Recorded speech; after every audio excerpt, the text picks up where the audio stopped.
Hello students, I am Dr. Akhilendra Kumar Singh, Assistant Professor, Department of Psychology, DAV PG College, Varanasi.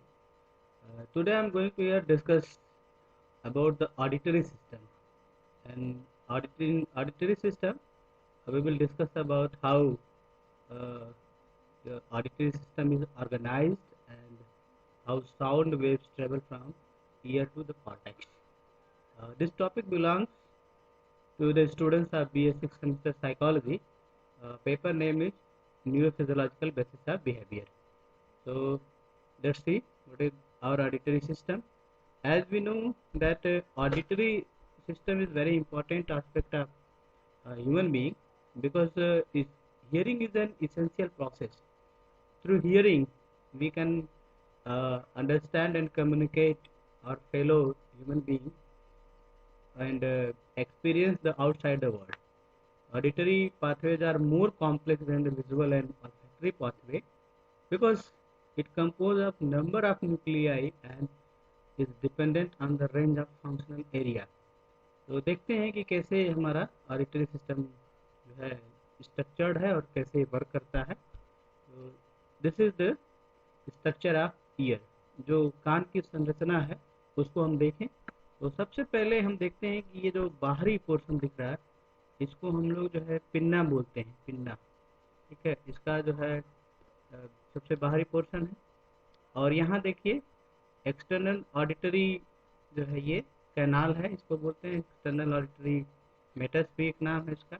यहाँ tympany है, टिम्पनम को हम लोग ear drum भी कहते हैं। तो यहाँ इस टिम्पनम या ईयर ड्रम से लेकर ये बाहरी पोर्शन जो है इसको हम लोग एक्सटर्नल ईयर में करते हैं। उसके बाद ये तीन हड्डियाँ होती हैं, मैलस, इनकस और स्टेप्स। तो ये जो है ईयर ड्रम से लेके यहाँ पर एक जो है बीच में एक विंडो होती है जिसको हम लोग जो है कहते हैं ओवल विंडो। ओवल विंडो पर ये स्टेप्स जो है अटैच होती है। तो ओवल विंडो से लेके जो है ये ईयर ड्रम के बीच का जो पोर्शन है वो मिडिल ईयर के नाम से जाना जाता है। उसके बाद ये इनर ईयर है जिसमें आप देख सकते हैं ये राउंड विंडो है, ये कॉकलिया है, ये कॉकलियर नर्व है, वेस्टिबुलर नर्व है। ये सब सारी चीज़ें इसके अंतर्गत आती हैं। ठीक है, और ये है स्टेशन ट्यूब जो कि कान के मिडिल ईयर से होते हुए हमारे जो है एक तरह से नाक और जो है जो थ्रोट का पोर्शन है वहाँ पर जो ज्वाइंट होता है वहाँ पर मिलता है। ये एक सिंपल स्ट्रक्चर है कान का। अब थोड़ा सा इसको और हम जो है डीप में देखें तो ये देखिए है, तो ये जो लास्ट का सबसे बाहरी पोर्शन है जो दिखाई देता है उसको हम लोग कहते हैं पिन्ना। पिन्ना का कार्य क्या है कि pinna direct the sound wave into the year.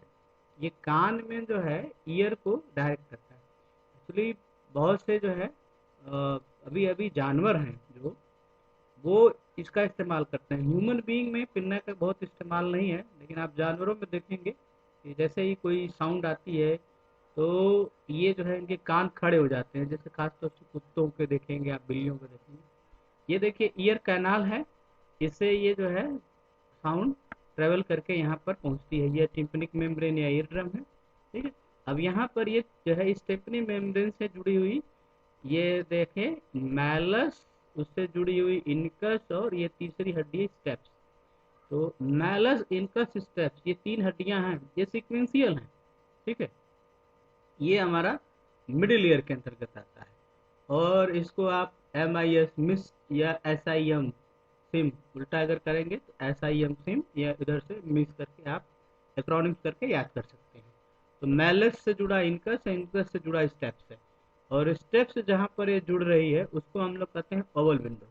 Oval window के ठीक नीचे ये राउंड विंडो है, आप देख सकते हैं। और उसके बाद ये वेस्टिबुलर apparatus है, ये कॉकलिया है। और ये यहाँ से यहाँ तक इसको कहा गया है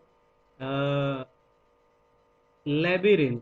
मतलब एक प्रकार से ये जो है हड्डियों का एक कह सकते हैं कि मेज है, इसमें कई तरह की चीज़ें हैं। और कॉकलिया है, ओवल विंडो है, राउंड विंडो है, सेमी सर्कुलर कैनाल है। ये देखिए यहाँ पर सेमी सर्कुलर कैनाल आप देख सकते हैं, ये नार्व्स है। और ये देखिए the oval window and round window separate the fluid field inner ear from the air feel middle ear. तो ये ओवल विंडो या राउंड विंडो, यही दोनों जो चीज़ें हैं वो इनर ईयर को जो है एक तरह से राउंड मिडिल ईयर से सेपरेट करती हैं। आप यहाँ पे ये भी देख सकते हैं, ये राउंड विंडो का ये पोर्शन दिखाया गया। और ये आप जो देख सकते हैं यहाँ से ऑस्टिशियन ट्यूब है, जो कि एक तरह से हमारे आकर गले पे या हमारा थ्रोट का पोर्शन है उस पर अटैच होता है। अब एक एक करके हम देखेंगे कि जो एक्सटर्नल ईयर, जिसमें जो है ऑरिकल या इसको हम लोग पिन्ना बोलते हैं, तो pinna is made mostly of cartilage. ये कार्टिलेज से बना होता है, ये वाइब्रेट कर सकता है, ये बहुत सॉफ्ट है। ये देख सकते हैं। This is the outside part of the year and it collect omni directional sound wave and transfer into unidirectional source of information. तो कई जगहों से, कई डायरेक्शन से सूचनाओं को एक पिन्ना इकट्ठा करता है, कलेक्ट करता है, और फिर ये इसको अंदर की तरफ यूनिडायरेक्शन में भेजता है। By funnelling the sound wave in this way, it is able to direct them into the auditory canal and amplifying its shape also partially shield sound wave that approach the ear from the rear, therefore enabling a person to tell whether the sound is coming directly from front or back.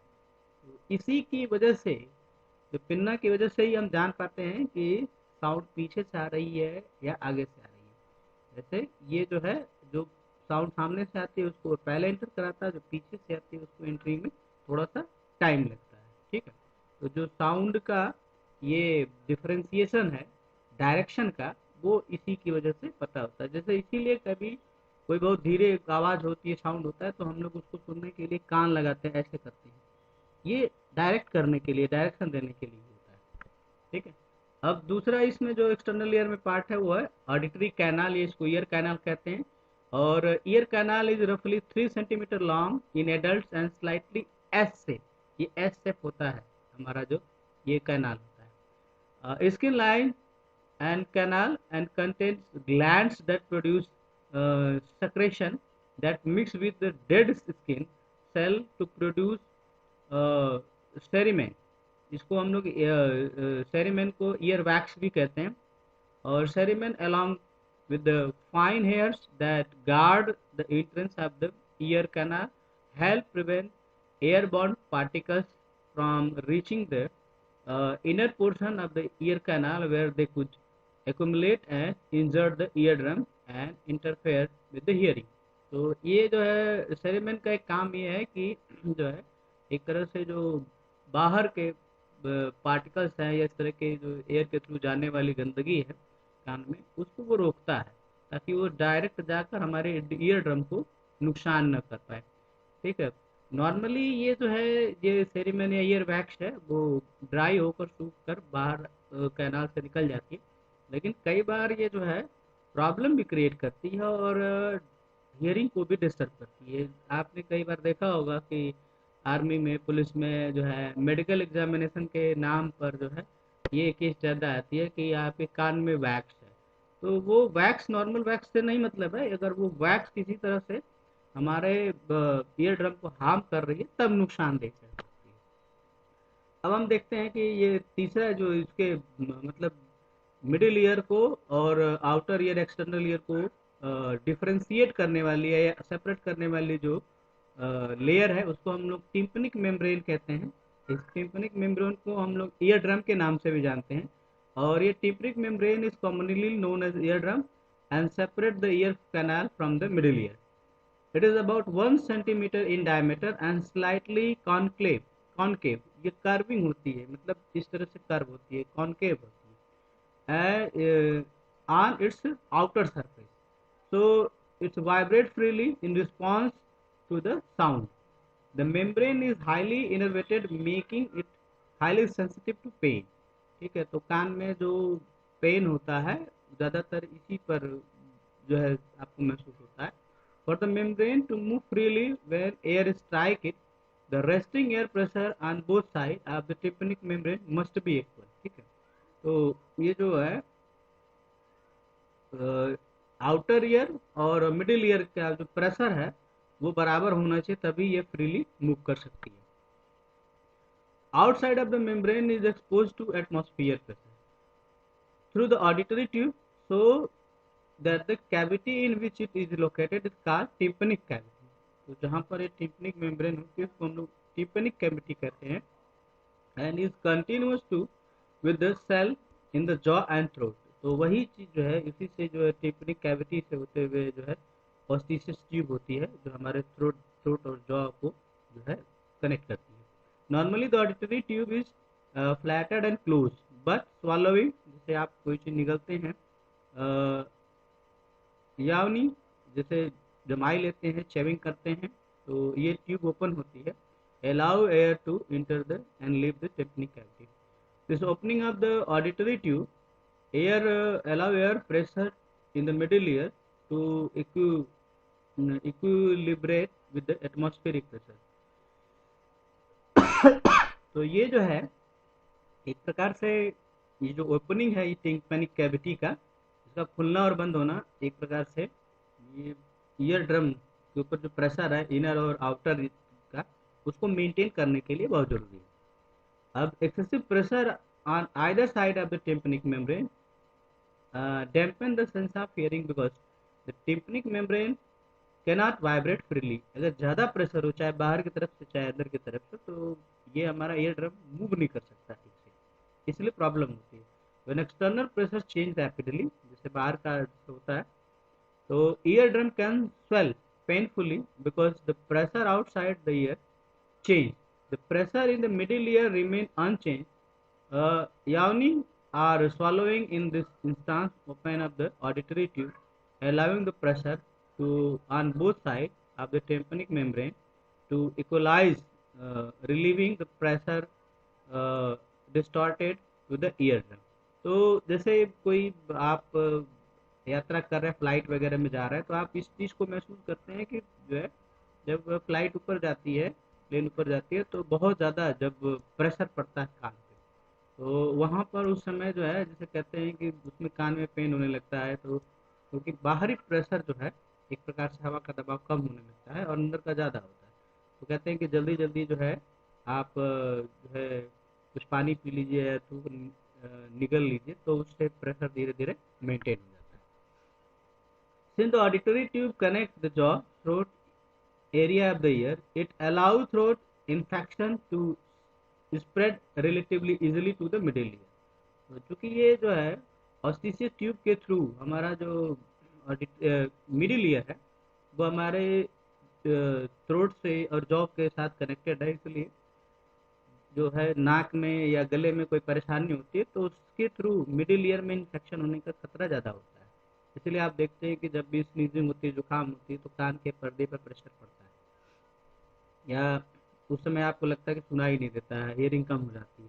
ठीक है, तो this leads to the fluid accumulation in the middle ear, which is painful, disrupt the transference of sound across the middle ear. If the infection is left untreated, it can spread from the cell near to the jaw, causing meningitis. तो इसकी वजह से कई बार meningitis भी हो सकता है या ब्रेन, इसको हम लोग इन्फ्लेमेशन भी कहते हैं. और middle ear infection can also cause the fusion in the ear ossicles, जो कान के मिडिल ईयर में जो हड्डियां हैं और उनमें भी इस तरह का इन्फेक्शन हो सकता है और जिसकी वजह से हियरिंग की प्रॉब्लम हो सकती है.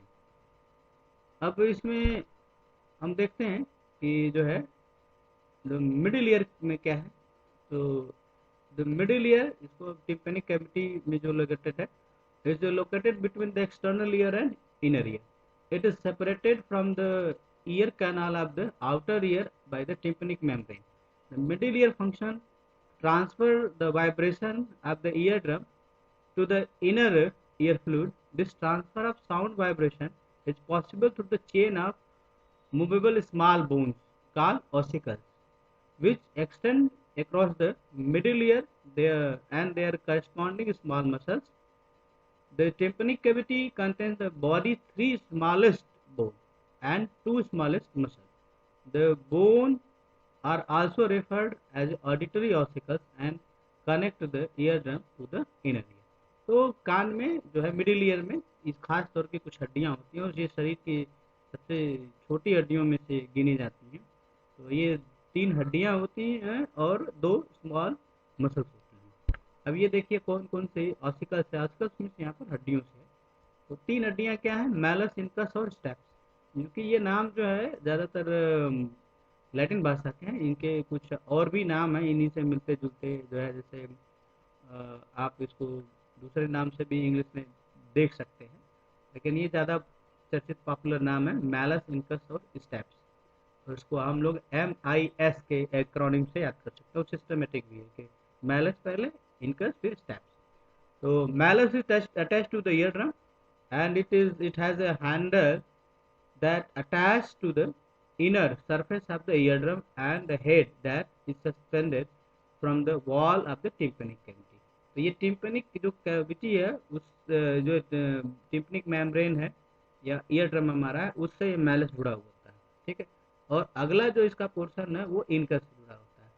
The incus is connected to the malleus on the side closer to the eardrum and on the steps on the side closer to the inner ear. तो ये इनकस क्या है कि एक तरफ मैलस से और दूसरी तरफ स्टेप से जुड़ा हुआ है। अब स्टेप्स क्या है, the steps has an arc at the foot plate. ये एक प्रकार से जैसे इस तरह से संरचना होती है किसी चीज पर, जैसे इस तरह से है। The food plate is held by the ring-like piece of tissue in the opening called of the oval window, which is the entrance into the ear ear. This is the smallest bone of the body. ये ध्यान देने की चीज है कि stapes, जिसको steps के नाम से जानते हैं, ये हमारे शरीर की सबसे छोटी हड्डी है। ठीक है। अब देखें ये जो दोनों मसल्स हैं उसमें जो है, ये मसल के नाम है स्टेपेडियस एंड टेंसर टिम्पनी। तो ये तो है जो है स्टेपेडियस जो है is muscle of the inner year that inserted on the steps. नाम से ही स्पष्ट है कि स्टेपेडियस जो है स्टेप्स से जुड़ी हुई मसल है। एंड जो टेंसर टिम्पनी है, it is the inner ear muscle that insert on the malleus. ठीक है। तो ये मैलस जो है टिम्पन सेंसर टेंशन जो टिम्पनी है वो मैलस से जुड़ी हुई है। ठीक है।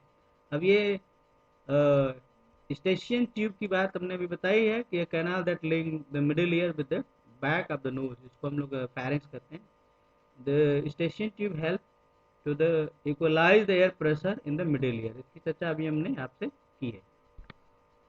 अब हम लोग बात करते हैं इनर ईयर की। तो इनर ईयर में देखें, the inner ear is often describe as the bony labyrinth.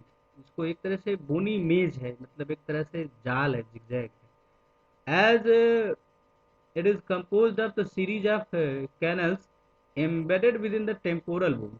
It has two separate regions, the cochlea and vestibular. ये दो मुख्य चीजें हैं इसमें इनर ईयर में, कॉक्लिया और वेस्टिबुलर। और cochlea is responsible for the hearing and vestibular is responsible for the balance. So the neural signal from these two regions, these two मतलब cochlea and vestibule, are related to the brain stem through the separate fiber bundle. However, these two distinct bundles travel together from the inner ear to the brain stem as a vestibulocochlear nerve. जैसे मैंने वेस्टिबुलोकॉक्लियर nerve के बारे में आपको spinal nerves में बताया था। तो ये जो है भले सेपरेट रीजन है, दो अलग अलग काम है, लेकिन इनका जो ट्रेवल है फ्रॉम ईयर टू ब्रेन वो साथ साथ चलता रहता है।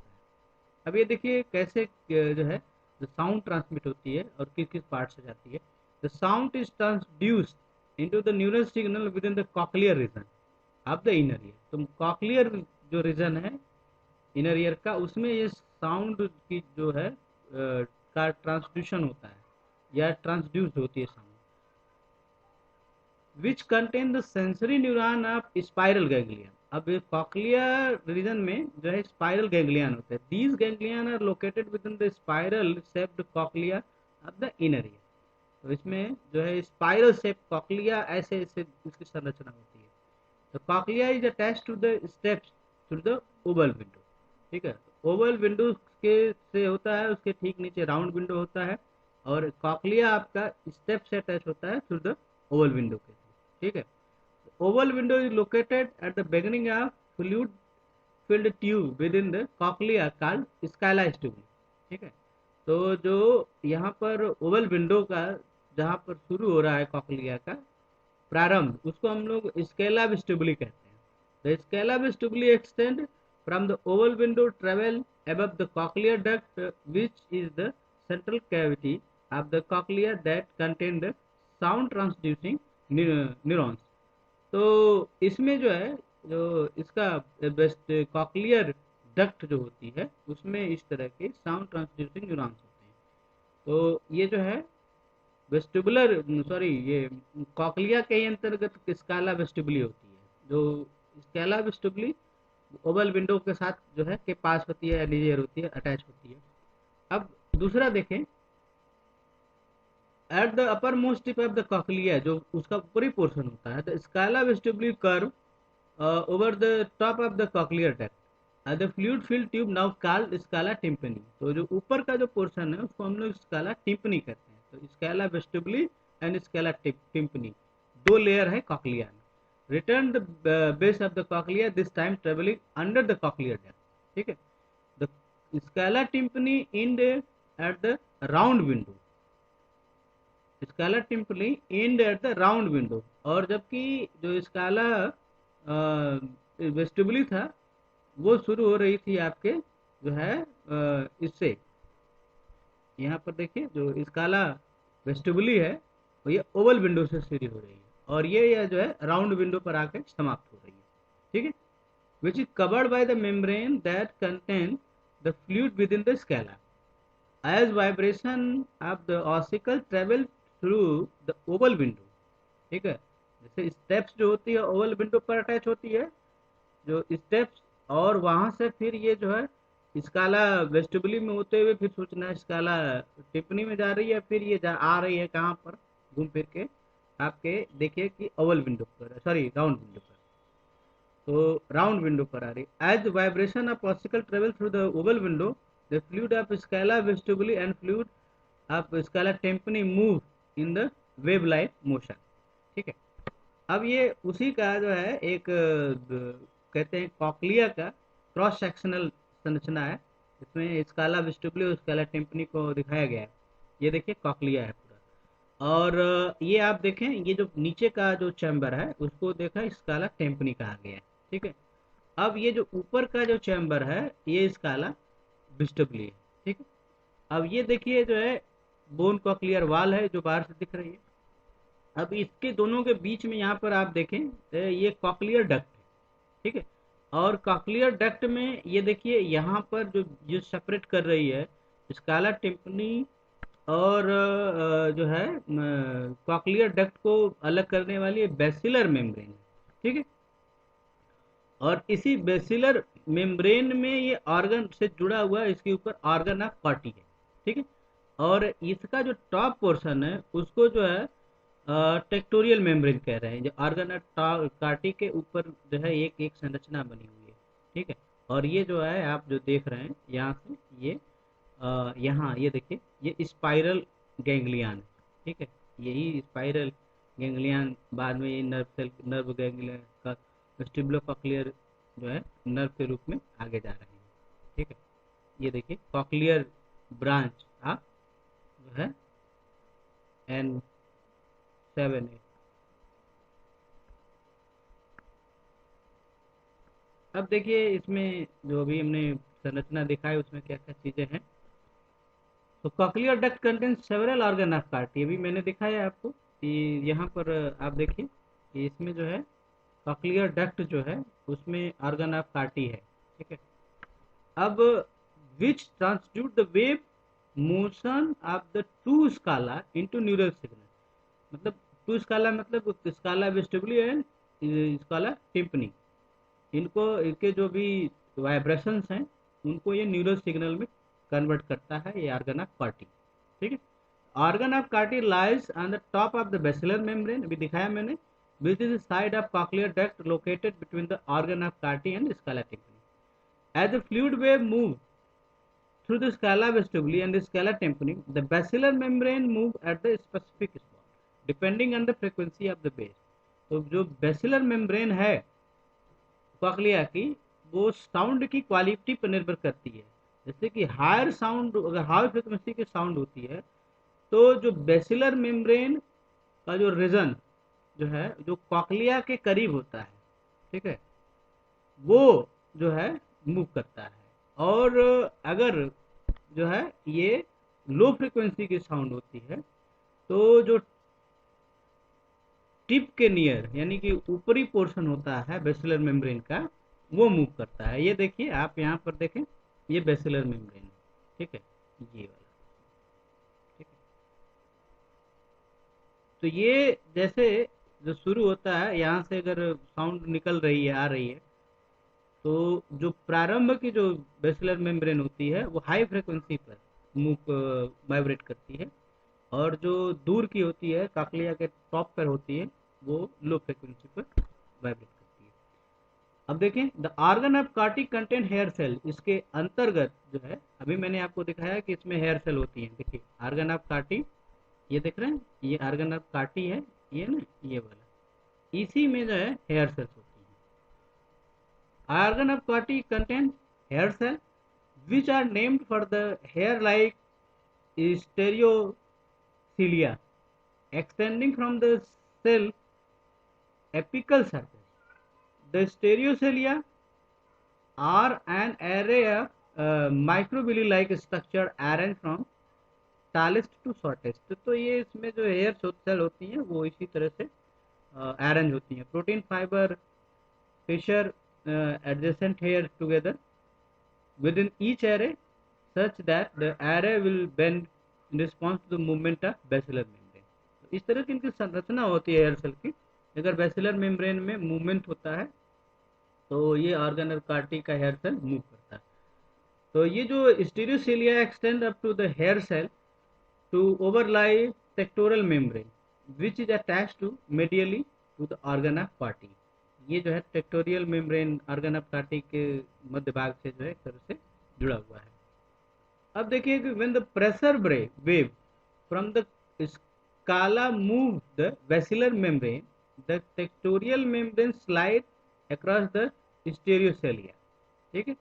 अब जैसे अभी प्रेशर वेव ये जो है पहुंचती है बेसिलर मेम्ब्रेन पर, तो ये बेसिलर मेम्ब्रेन जो है क्या करती है कि जो टेक्टोरियल मेम्ब्रेन जो है वो स्लाइड होती है जो स्टेरियोसीलिया के क्रॉस। दिस बेंड द स्टीरियोसेलिया, मतलब जो, अब ये जो टेक्टेरियल मूवमेंट जो है मेम्ब्रेन, इसमें जब है एक तरह से स्लाइडिंग होती है ऐसे ऐसे, तो उसकी वजह से ये जो है स्टीरियोसेलिया मूव करती है, बेंड करती है, ठीक है। तो this bend the stereocilia either toward or away from the tallest membrane of the each array. Then the stereocilia bend toward the tallest membrane of their array. Tension in the protein tethers open ion channel of the hair cell membrane. तो ये जो movement है आप देख रहे हैं hair cell में, उसकी वजह से यहाँ पर आयन चैनल में परिवर्तन होता है, and this will depolarize the hair cell membrane triggering nerve impulse and travel down the afferent nerve fiber attached to the hair cell. When the stereocilia bend toward the shortest number of their air, the tension on the teacher tether slackens and the ion channel closed. तो इस प्रकार से ion channel जो है ये बंद होता है और खुलता है, ठीक है। तो जब जो है शॉर्टर मेंबर ऑफ एरे की तरफ ये मूवमेंट होता है, मतलब कि जो शॉर्टर मेंबर्स मूव करते हैं तो इसमें हेयर सेल के, तब ये जो है एक प्रकार से ये जो है आयन चैनल क्लोज होते हैं, और जो टॉलेस्ट मेंबर जो होते हैं, जब ये स्टेरियोसेलिया के बेंड होते हैं तब वहाँ पर ये आयन चैनल खुलते हैं और एक्शन पोटेंशियल जनरेट होती है। So when no sound is present and the stereocilia are standing straight, a small amount of tension still exists on the tethers, keeping the membrane potential of the hair cells slightly depolarized. तो तो हमेशा एक तरह से depolarise होता है। मतलब एकदम साउंड नहीं होने की अवस्था तो शायद ही होती है, कोई ना कोई साउंड जो है आपको जरूर न कुछ सुनाई देता रहता है, इसकी वजह से हमेशा वो थोड़ी बहुत डिपोलराइज होती है।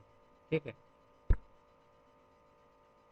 As stated above, a given region of basilar membrane will only move if the incoming sound is at the specific frequency, because the tectorial membrane only move where the basilar membrane move।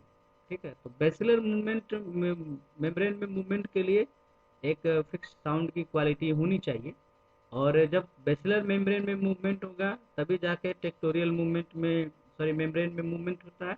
उसकी वजह से जो है hair cell में जो changes होते हैं and move, and the hair cell of this region will also only respond to the sound of this specific frequency. Therefore, as the frequency of sound changes, different hair cells are activated all along the basilar membrane। तो ये सब सारी चीज़ें मैंने आपको बताई कि ये स्ट्रक्चरल पार्ट है, ये हमारे जो है ऑडिटरी सिस्टम का। इसमें कौन कौन से पार्ट्स आते हैं, जैसे क्या क्या है और कैसे वो काम करता है, उनके क्या कार्य हैं।